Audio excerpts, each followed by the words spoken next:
नमस्कार किसान भाइयों, आज हम बात करेंगे जो जिंक होता है, जो हमारी जैसे सर्दकालीन फसलें होती हैं और जो ठंड में बोई जाती हैं, उनमें जैसे कि पौधे को कम अवेलेबल हो पाता है, क्योंकि जो इसकी जो विसरण दर होती है, डिफ्यूज़न रेट जो होती है, इसी के द्वारा पौधे को मिलता है। तो ये डिफ्यूज़न रेट जो होती है ठंड में कम हो जाती है और हमारे पौधे को उतना अच्छा सा नहीं मिल पाता है। जितना टेम्परेचर जैसे घटता है उसी अनुसार जो है डिफ्यूज़न रेट कम हो जाती है। तो जैसे कि हमारे जैसे किसान भाई इसका कब प्रयोग करें और जैसे कि अगर ठंड में प्रयोग करते हैं तो किस प्रकार से कौन सी जिंक का प्रयोग करें।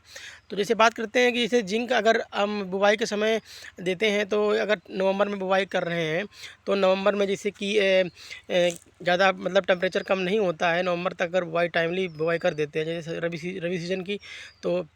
जो शरदकालीन जो फसलें होती हैं नवंबर तक बो देते हैं टाइमली, तो जैसे कि ये अवेलेबल हो जाता है, जैसे कि वहाँ पे टेम्परेचर ज़्यादा नहीं कम होता है। फिर उसके बाद दिसंबर में अगर लेट लेट वैरायटी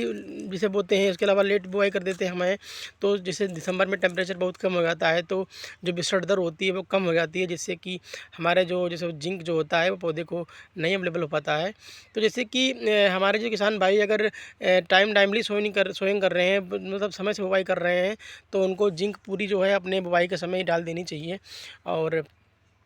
उसके बाद में यदि बुवाई जैसे कि वो लेट कर रहे हैं, दिसंबर में कर रहे हैं, जो टेम्परेचर कम हो जाता है, ठंडी ज़्यादा हो जाती है, मिट्टी ठंडी हो जाती है, तो मिट्टी ठंडी होने से जो हमारा विसरण दर कम हो जाती है, उससे क्या होता है कि जो हमारी जिंक है वो पौधे को अवेलेबल नहीं हो पाती है। तो उसके लिए क्या करना चाहिए कि जैसे कि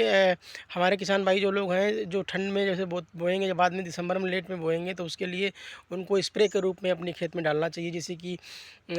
स्प्रे में जिंक सल्फेट जो होता है, इसको स्प्रे के रूप में आप 0.5% स्प्रे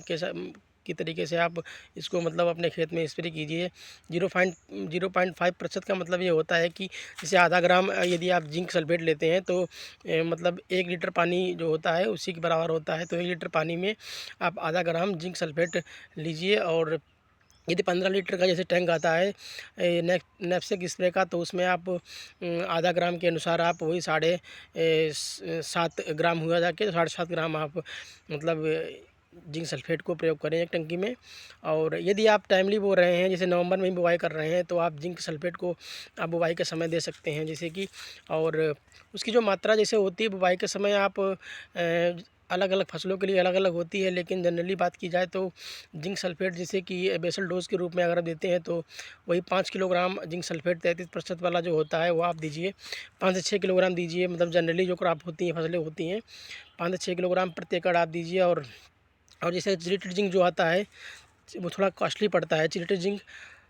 और इसकी जैसे मात्रा जो है आप वही से 1 से 1.5 किलोग्राम ही मतलब दें, क्योंकि ये बहुत ही मोबाइल होता है, बहुत जल्दी मतलब पौधे को अवेलेबल हो जाता है।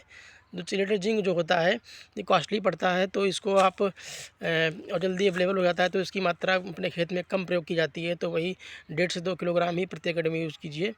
तो जैसे हमारे कहने का मतलब ये है कि जो ठंड वाली फसलें हैं जो इसमें बुवाई की जा रही है, जैसे नवंबर में अभी इतना तापक्रम कम टेम्परेचर नहीं कम हुआ है, तो हमको बुवाई के समय ही अपने जैसे जो मतलब जितना जिंक है उसको प्रयोग कर लें। और यदि दिसंबर में लेट जैसे वैरायटी जैसे गेहूँ की हैं वो बोते हैं, लेट में बोते हैं जो फसलें, तो दिसंबर में बहुत कम टेम्परेचर हो जाता है, तो उसमें जैसे विसरण दर बहुत कम हो जाती है। तो हमारे किसान भाई बाद में इसका स्प्रे जो है वो मतलब स्टैंडिंग क्रॉप है, जैसे फसलों पत्तियों पर देना चाहिए। तो मैंने कहा एक आपको जानकारी दे दूं। और ये चीज़ एक चीज़ और है, जैसे कि अपने जिंक जो है, जिंक सल्फेट का जो प्रयोग है, हमारे किसान भाई किसी भी फास्फोरस युक्त जो फर्टिलाइज़र आते हैं उर्वरक आते हैं, जैसे डीएपी एनपीके है और एसएसपी है और टीएसपी है, जिसमें फास्फोरस होता है, उन फर्टिलाइज़र के साथ में मतलब मिला के नहीं देना चाहिए, क्योंकि ये रिएक्शन करते हैं साथ में, तो ये पौधे को बाद में दोनों रिएक्शन करने के बाद नहीं अवेलेबल हो पाते हैं। तो हमारे किसान भाई जो लोग हैं इसका सेपरेट अलग अलग प्रयोग करें, आगे पीछे प्रयोग करें। तो आज के लिए इतना ही। नमस्कार किसान भाइयों, थैंक यू।